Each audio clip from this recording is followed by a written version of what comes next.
These are 10 of the most sus moments on Family Guy, starting with the time the family got body swapped, which almost led to Stewie sleeping with Lois and switched the flip. So Brian's doing his usual moping around because of how much he sucks and how he's a failure, you know, his usual routine. If I had, one day in your body, I would give it back to you with a new and improved life. Yeah, but there's only one way to walk a mile in someone's skin. Time to grab the butcher's knife. Brian, I present to you my particle interchange transporter. Oh, sure, yeah, that could maybe work too. This device will allow me to inhabit your body and you mine. Which means Brian will get to enjoy the wonders of living in a diaper. You know, before he has to wear one when he gets older and it just looks sad. Every device you've ever made has broken at some crucial juncture. This one won't. All right, you talked me into it. And with that comforting reassurance, the two pals give it a go. We did it! We switched bodies! Wow, this is really weird. Oh, you have no idea how much weirder it can get. And without wasting any time, Stewie immediately gets Brian a teaching job at a university. But it turns out teaching with no degree is harder than you think. He didn't know what a frontispiece was! Professor Griffin sucks! Come on, Stewie, a frontispiece is like the first thing you learn in kindergarten. But maybe he'll have better luck getting Brian a girlfriend. I could be your girlfriend and give you a job. Wink, wink, nudge, nudge. And so they go on their first date, to the bathroom. I remember my first bathroom date. Help! She's trying to eat me! Get back here! Well, this experiment has been a bust. They go to switch their bodies back, but get interrupted by the weekly Chris and Peter tussle. Hey, Four Eyes. What did you call me? Oh, you're deaf too? Well, it looks like Seth MacFarlane's gonna be working overtime in this episode. What happened? Stewie? Is that you? Yes, Brian, it's... God, that is a tight belt. So Stewie is now Peter, Brian is now Chris, Chris is now Brian, and Peter is now Stewie. Got that memorized? Good. Oh my God, the machine's been damaged! It's broken! Who could have foreseen this happening? If only there were a collection of examples where this exact thing has happened every single time. And while they waste time not fixing the machine, Stewie ends up getting pulled into a trip with Lois. This is the weekend we're going to Dr. Johann's retreat. Oh, but this isn't just any kind of retreat. In fact, it's the last retreat a son would want to go on with his mom. It's the couples seminar where the husband learns how to give his wife an...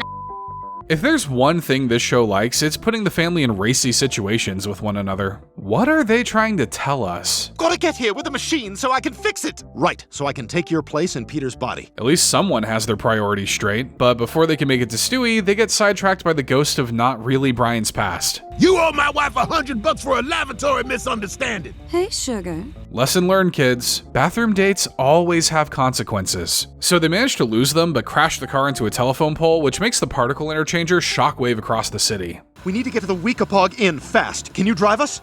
No. This is bad, but somewhere Joe is having the time of his life with some new legs, so it's not all bad. Wonder what other wacky body swaps are going on. Nice. Kinda weird to be buried next to your murderer, no? With time running short, Brian will need to get the machine fixed remotely. Now we need to find an energy source powerful enough to match the electrical surge that swapped the town in the first place. Good thing the plot conveniently put them by that big cell phone tower. But they better hurry, cause Mama's getting hungry. Munch a bunch of Fritos! No! But thanks to a well-placed lightning strike, the machine boosts back up and switches everyone in town back into their regular bodies. Well, almost. You didn't listen to a word Dr. Johann said, did you?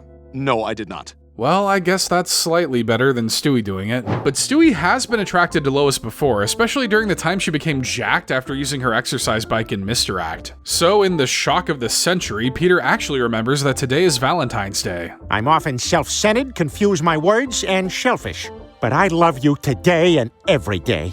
I'm shellfish too, but that's not all. He's batting 2-0 right now because he also remembered to get her a gift. A Pendleton? Yeah, so Peter took the gamble of buying his wife workout equipment, and it looks like he may have busted. How dare you buy me something that suggests I need exercise? This is a loud way to say thank you. Luckily, Peter knows how to sell her on it. If it's good enough for daytime cable, it's good enough for a floundering housewife. I saw it on the Today Show. Second hour with Hoda and Savannah? Even if not, just smile and nod your head, Peter. So Lois decides to give it a try. Are you ready to pedal so hard your periods go away? Yes, it's not healthy, but it's convenient. But what she loses in periods, she gains in muscle. You telling me a bike did all that? I've been lifting trash that fell in the ocean like a moron for years. Lois?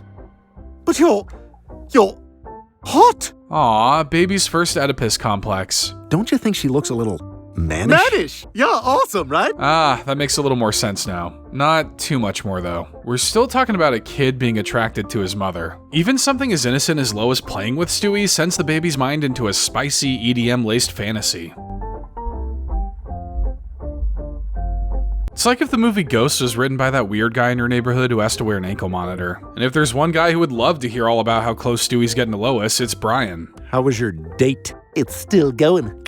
I'm pretty close to done with this. But every date must come to an end, which does not sit well with the baby. I'll tell you what, you can sleep with Mommy in the big bed tonight, okay? Oh boy, first it's the big bed, and next thing you know, you're picking out wedding dresses. Stewie would probably be the one in the dress, though, right? I slept with Lois last night. Who are you gonna tell?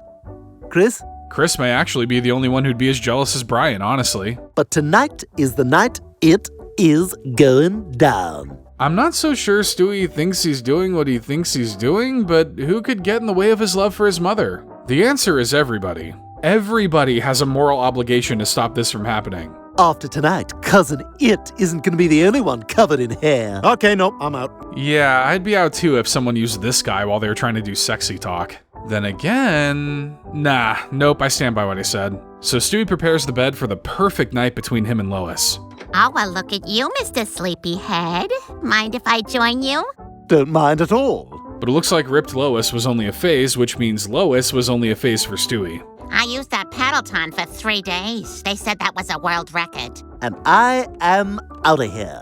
Well, thankfully Stewie won't be confused anymore. I mean, any more confused than he already was. That boy has some serious thinking to do. Maybe he can do it on the Pendleton, considering it probably cost a few grand. But worries changed from a muscular body to a dead body when the Griffins had to puppet a dead pizza delivery man around town, with Meg even getting into the guy's clothes in the Lois Quagmire. So with Lois away for the weekend, the rest of the family is left to fend for themselves. Pizza? No pizza. Okay, right. So, like, pizza? No, Peter, not pizza. Well, if you don't want them to get pizza, Lois, you should probably stop talking about pizza. Peter, if you disobey me about the pizza, there will be consequences. Wow, she really means business, doesn't she? So, pizza? All right, she's gone. Now, who wants pizza? So the family orders their food, courtesy of a very charming-looking individual. Here's your pie. May I use your bathroom? Absolutely. Probably should have had him clarify if it was a number 1 or number 2, but who cares? They've got pizza. So stuff your face with pizza before it gets too cold.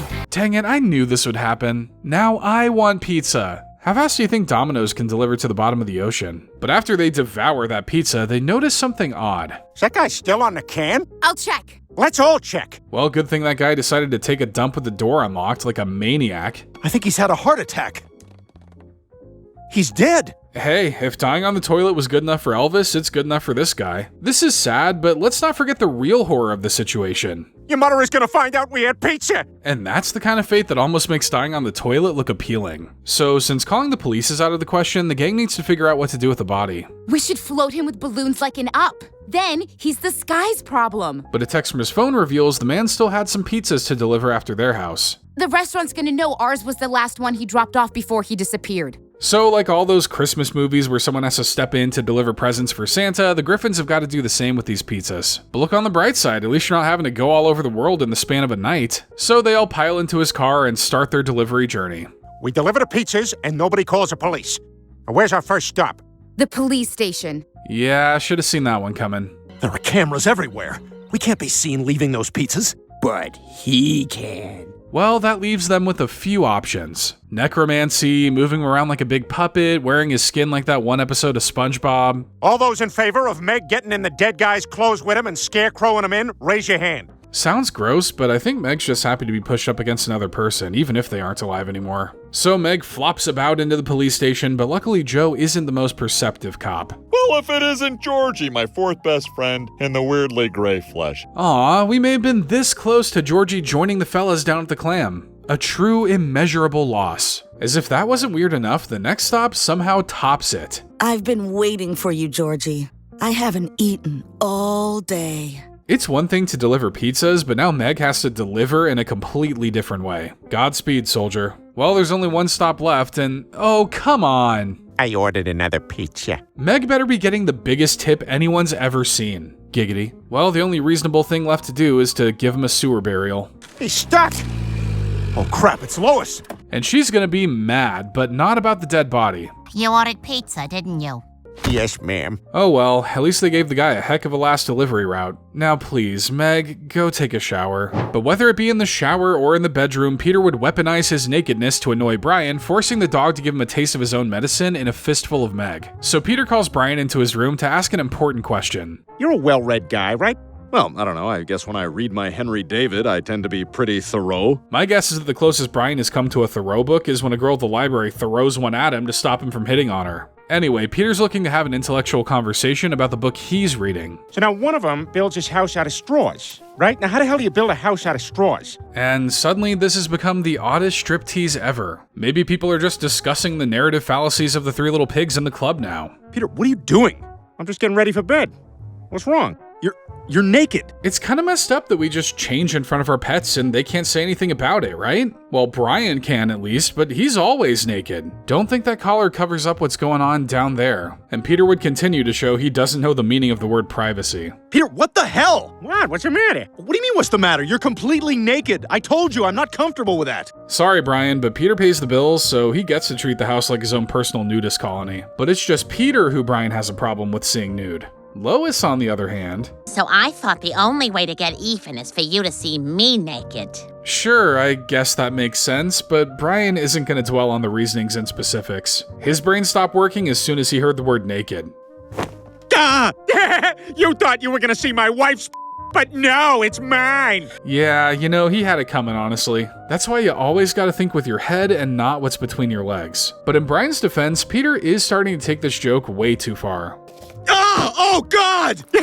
What's in the box, Brian? You see, Peter is an artist like Van Gogh, willing to cut off a body part in pursuit of greatness. But while Van Gogh died sharing his art with the world, Peter's likely to die in front of his unwilling audience of one. So Brian's left living in constant fear of Peter. I lost my ass gambling. Have you seen it? Leave me alone, you jerk! Sure, you can hate Peter for this, but you gotta respect his commitment. That butt is not gonna be easy to get out. The only way you're going to end this is if you find a way to even the score. You've got to be nude. But not like no collar nude. We're talking nude. Disgusting, wrinkly mole rat nude. So just when Peter thinks he's got Brian cornered, he learns that he's about to be the victim. What the hell?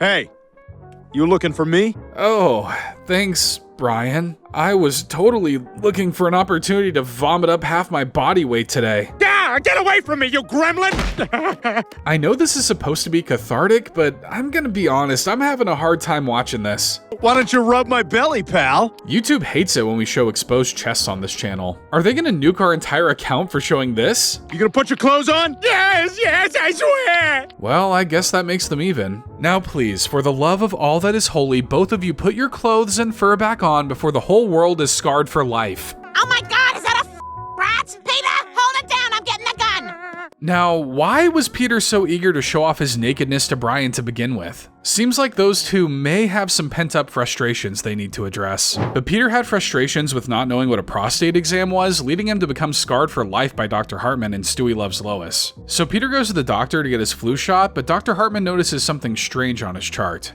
Oh, well, this is odd. What? Well, you're 42 years old, and it says here you've never had a prostate exam. Well, can you blame a guy for not eagerly dashing to the doctor to get a very awkwardly placed finger? Though in Peter's defense, I don't think he knows what a prostate exam is. All right, Mr. Griffin, I'm just gonna need you to drop your pants and we'll check your prostate.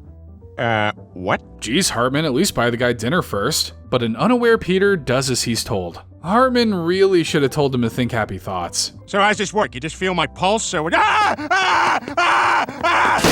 I want to call him an idiot, but honestly, how could you not act like that if you didn't know? Mr. Griffin, that's a prostate exam. Shut up! You had your finger in my ass! So Peter waddles his way home with his pants around his ankles. Well, at least he was able to hold on to his dignity. Peter confides in Lois, but she doesn't take him seriously. What? Dr. Hartman violated me. Mind you, she was laughing before he told her it was a prostate exam. She's about as comforting as an Iron Maiden. Not the band. You sound just like him! Idiot. Luckily, Peter's able to find the misplaced support he's looking for from the guys. I too have felt the cold finger of injustice on my insidey parts. Well, when you're able to find the right amount of idiots, you can pull the trigger on a good old time-wasting lawsuit. I am gonna sue that and make him pay out the ass. No ifs, ands, or buts. But jokes aside, Peter is ready to get to the bottom of this. Damn it, he's got me doing it too. Dr. Elmer Hartman, beloved family doctor to all of Quahog, is the target of a lawsuit. That's all well and good, but Elmer? Thought that name was only reserved for cartoon rabbit hunters. Well, when it comes time for the court proceedings, Peter paints a very different picture than what actually happened. I tried to get him to stop, but he kept saying, "Relax, I'm a doctor." This is ridiculous. That never happened. Oh yeah? Then why does Peter have all these black and white memories of you guys outside a carnival for some reason? Relax. I'm a doctor. Ha ha ha ha ha. This whole case honestly could have been shut down in like a minute. The judge is a patient of Hartman's and had the same procedure done before, after all. I remember it as a pretty standard exam. Are you sure, Judge? Are you sure it wasn't all evil and grainy and black and white? Think about it. Well, now that you've implanted that little idea in his head, suddenly Hartman is a monster. Guilty, guilty, guilty, guilty! Dr. Hartman, your medical license is hereby revoked. What, no jury? This court is as unserious as the little butt exam they're so up in arms about. So Peter has achieved victory for idiots everywhere with no possible health implications to be seen. So anyway, this is... Oh, I gotta take a leak. There we go. Oh, pee time. In case you didn't know, elevated urination rates can be a direct effect of prostate cancer. If only there was a simple way of checking and a guy with a mustache who could do that. My God, I better see a doctor. But no doctor in town will see you after that lawsuit. Well, maybe one of your friends can check for you. Cleveland does have a mustache, but Peter decides to try his hand at a reverse house call. So why don't you go ahead and open it up and reach on in there? It's probably cookies or something. And while you're at it, let him know if those cookies have any weirdly shaped lumps that could be cause for concern. Griffin! You gotta help me, Dr. Hartman. I think there may actually be something wrong with my prostate. And if you've got the time, you should probably check his brain. Definitely something wrong with that too. But Hartman does him a solid and gives him a checkup. Oh, well, this is nothing, just a little swelling, probably a minor infection. See how easy that was? Come to think of it though, aren't you supposed to start getting these exams at 50? So Peter had a few years to muster up the courage before he really needed one. Maybe Hartman really wanted to get up in there. I don't know who to trust anymore. And you apparently can't trust Chris, as he made up a lie about sleeping with a new hot teacher to become popular and teacher's heavy pet, except the new teacher was actually his mom. So Lois comes home and announces she's taken on a substitute teaching role at the school. A master's degree is needed, and I told them I had one. You lied? I manifested success. I said the same thing when I robbed that bank. I was simply investing in my future. You saw how unpopular I am at school. Having my mother as a teacher will make things worse. Not a problem, because she'll be teaching under the alias of Lois Peterschmidt with a disguise. Well, good luck cashing those checks. I guess you'll be adding tax fraud to your manifestations. Students, here's your new substitute teacher, Miss Peterschmidt. Unfortunately, she'll be teaching high school boys who let their hormones take over at the very sight of a woman. Oh, I want to know when this went from history class to wood shop. Apparently, it also transforms them into 50s greasers. Puberty sure is weird, isn't it? But now Chris has to explain why he's the only guy in class not lusting after the new teacher. Don't you think she's hot? Yeah, I guess she's a total hottie. Proud of you for not throwing up in your mouth when you said that, Chris. But when the boys see Chris getting into the same car as Miss Peterschmidt, they assume the best. Quick, Chris, get down! Whoa, Griffin's a selfless lover. This is going to earn him a ton of cool points at school, but also a ton of self-hatred points at home. Maybe they'll cancel each other out. Let's just say she and I slept together under the same roof. I mean, it's not technically a lie, I guess. So bragging about sleeping with his mom instantly makes him one of the cool kids. But of course, the unpopular lamos have a problem with it. People are saying you're sleeping with Miss Peterschmidt, who is mom. You do know she's mom, right? Of course, Meg understands just how convincing a wig can be. Remember when the whole family thought a barrel was her? Oh, Mom knew when she took this job there was a chance we'd wind up pretend banging. If that were true, I'd have a lot more concern over Lois's intentions than Chris's. But when the kids at school no longer buy Chris's stories, they demand some physical proof. We want a picture. A naked picture of Miss P, or you're a liar. Okay, but why would you want a naked picture of Miss Piggy? Oh, wait, they're talking about Lois. But whatever, Chris has done degenerate stuff before. How soul-crushing could taking a picture of your mom in the shower be? I can't.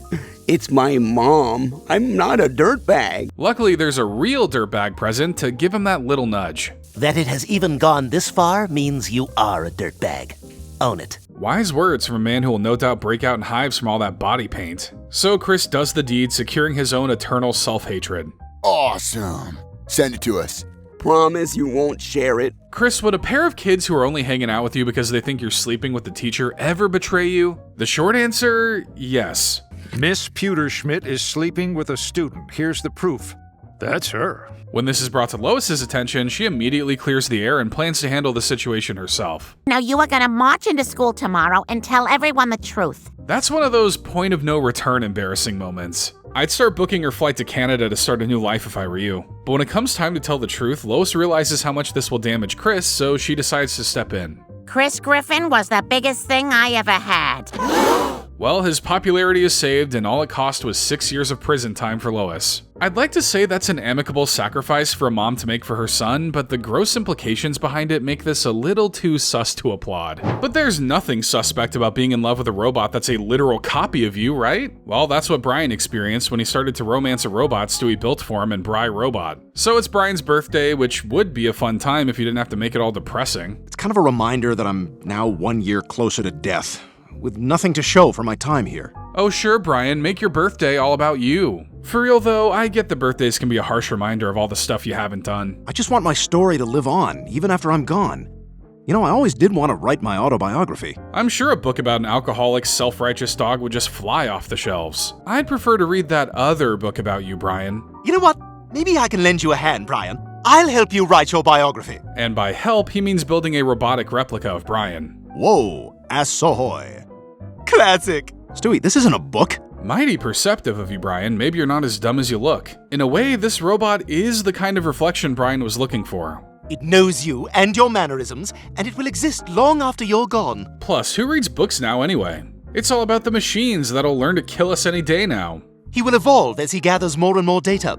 Fire hydrants, images, fire hydrants, news. Oh yeah, can't let these insightful thoughts be lost to history. So Robot Brian will be a record of all of Brian's most interesting habits and qualities. And judging by how Brian spends his afternoons, it's just as exciting as it sounds. Hey, can robots do what? Nothing, I was just, you know. The pair continue to hang out, with Robot Brian even reading regular Brian's novel. But instead of absolutely frying the robot's brain, it actually brings him to tears. It's beautiful.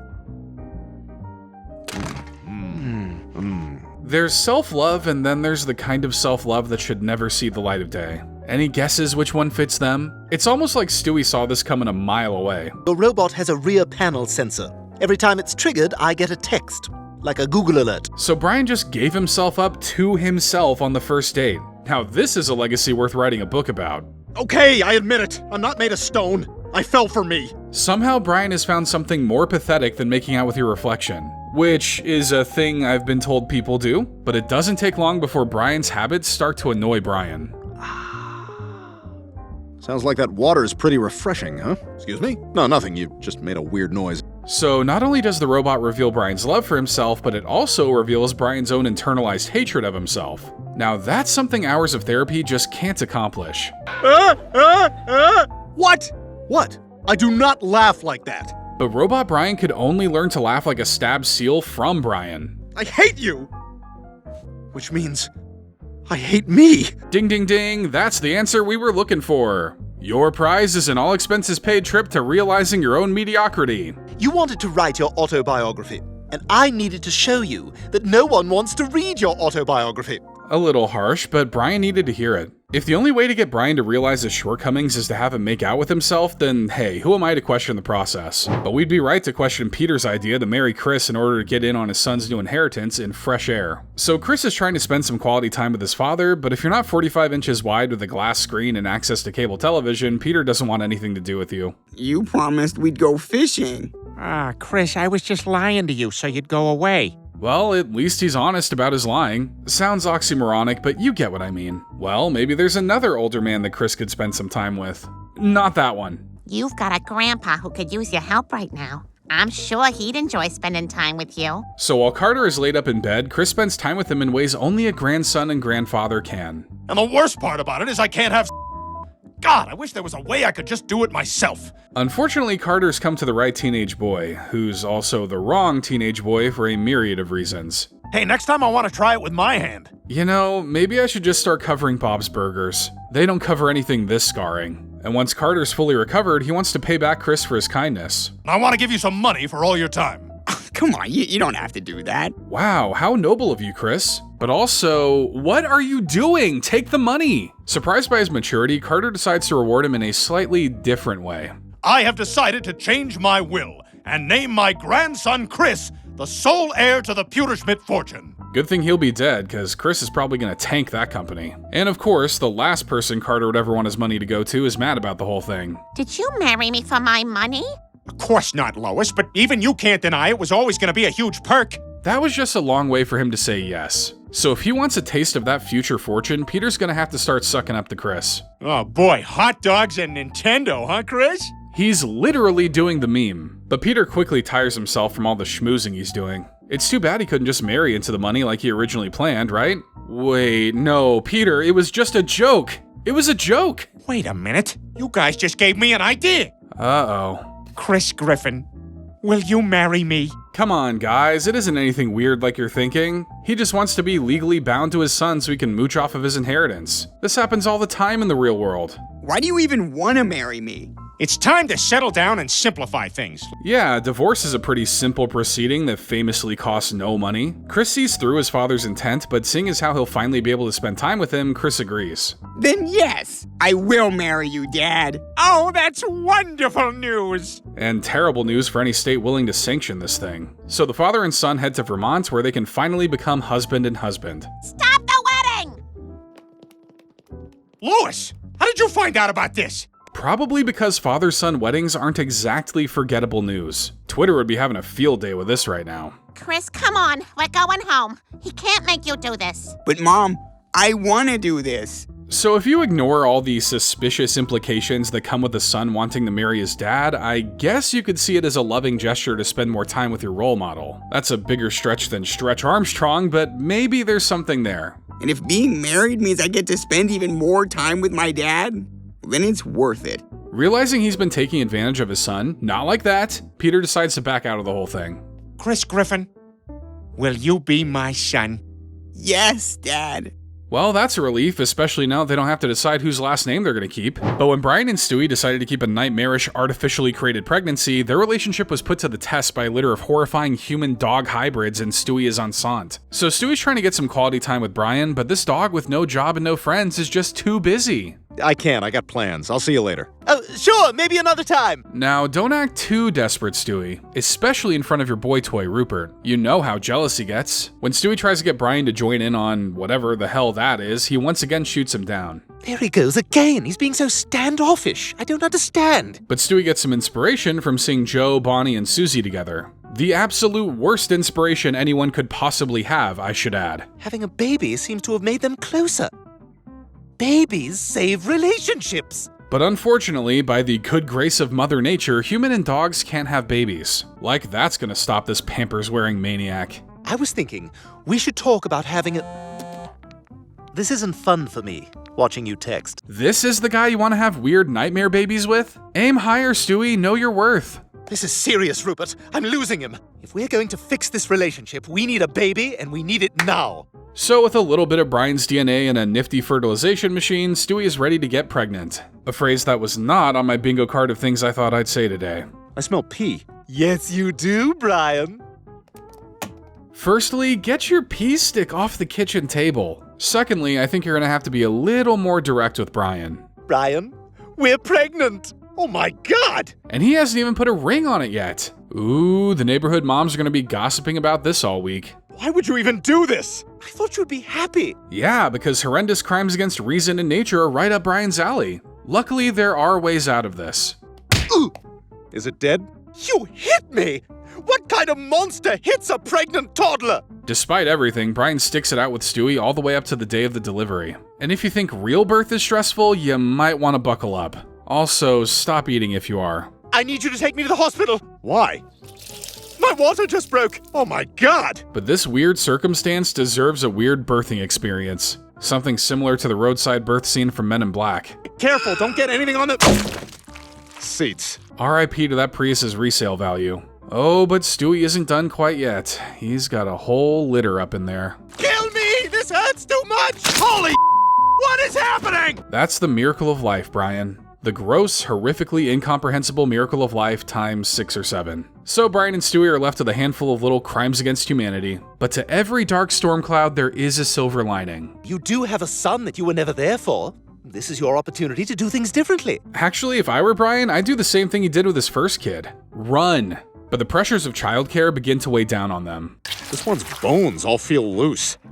I think that one is blind. And I thought the genetic splicing of human and dog DNA would have gone a little smoother. And as these little spawns start dropping like flies, Brian thinks it's time to call it quits. I need a break, all right? I just gotta get away for a couple weeks. A couple weeks? Oh, he's trying to pull the old dad leaves for milk and never comes home move. Classic. As it turns out, they didn't have to do any of this to fix their relationship. I thought you needed more space. I always want to hang out with you. I was only moody because you were so distant. What? Communicating fixed a relationship problem? Well, color me surprised. Stewie and Brian's relationship is already complicated as is, but Stewie took it to a whole new level with this stunt. At least they get to keep everything from the baby shower, so maybe it was all worth it in the end. But what wasn't worth it was Meg's plan to knock out Chris so a gay student could sleep with him, just so Meg would know what it was like in Friends Without Benefits. So Meg has the hots for a cute guy at school, Kent. Just ask him out already. The worst that could happen is he says no. Actually, the worst thing he could say is an ancient curse in another language that binds your soul to the contract of a demon. I'm speaking from personal experience, of course. But Meg just can't keep her mind off him, crafting romantic fantasies about the two.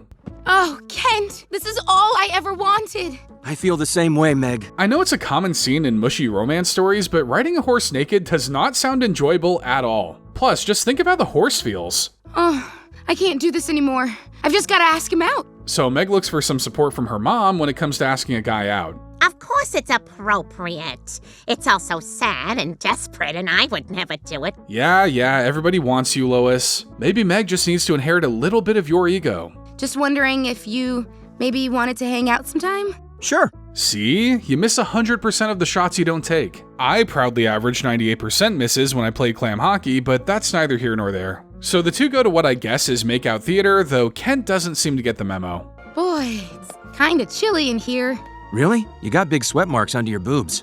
So it looks like Meg is gonna have to make the move herself. Oh no, I'm sorry. Oh my god, I thought you wanted— I didn't think this was a date. Oh my god, I'm so embarrassed. Yeah, that's pretty rough, but she can rest easy knowing it's not because of the chest sweat thing. I'm gay. You are?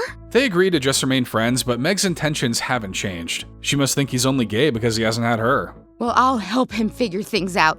I'll help him figure out that he's straight. Well, Meg can be very persuasive. Hook up with me, come on! We can make this work. Just stick your head in here and pretend it's a butt. Did I say persuasive? I meant to say desperate. So her pushy nature becomes too much for him and he cuts things off between them. Though he does have the hots for a different Griffin. What's wrong is that Kent doesn't like me. He likes my brother Chris. It's one thing to get rejected, but it's a whole other thing to get rejected in favor of your brother. If Kent hooks up with your brother, you could just have Chris describe every last detail to you. I mean, these siblings already take baths together, so it wouldn't be the weirdest thing they've done. Chris, please just sleep with Kent and then tell me all about it. Forget it, Meg. Oh yeah, the whole not being gay thing might be a bit of a snag. A sane person would just leave it at that and give up, but this is a Meg episode after all. I was wondering if I could borrow some— Oh, sure, just a sec. If he's this casual about giving those things out, maybe some parents are right about avoiding certain houses on Halloween. So Meg convinces Kent that Chris is willing to go through with it, but he has some demands. He's gonna need to pretend to be asleep while it's happening.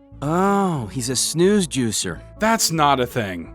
There's no way you didn't just make that up. And no, I will not Google it to verify. But when Meg goes to give Chris the spiked Kool-Aid, she backs out, realizing she can't do this to her brother. Someone probably should have told Kent that. Well, Meg said you'd be asleep, but it's fine. I can work with this. Oh, hell no! So Meg has to explain her original plan, which horrifies and angers both boys. Shocker, I know. Even though she backed out of it, the fact that this is where her brain went is nuts. But where your brain should go is leaving a like and making sure you're subscribed to the channel so you never miss out on more fantastic Family Guy content.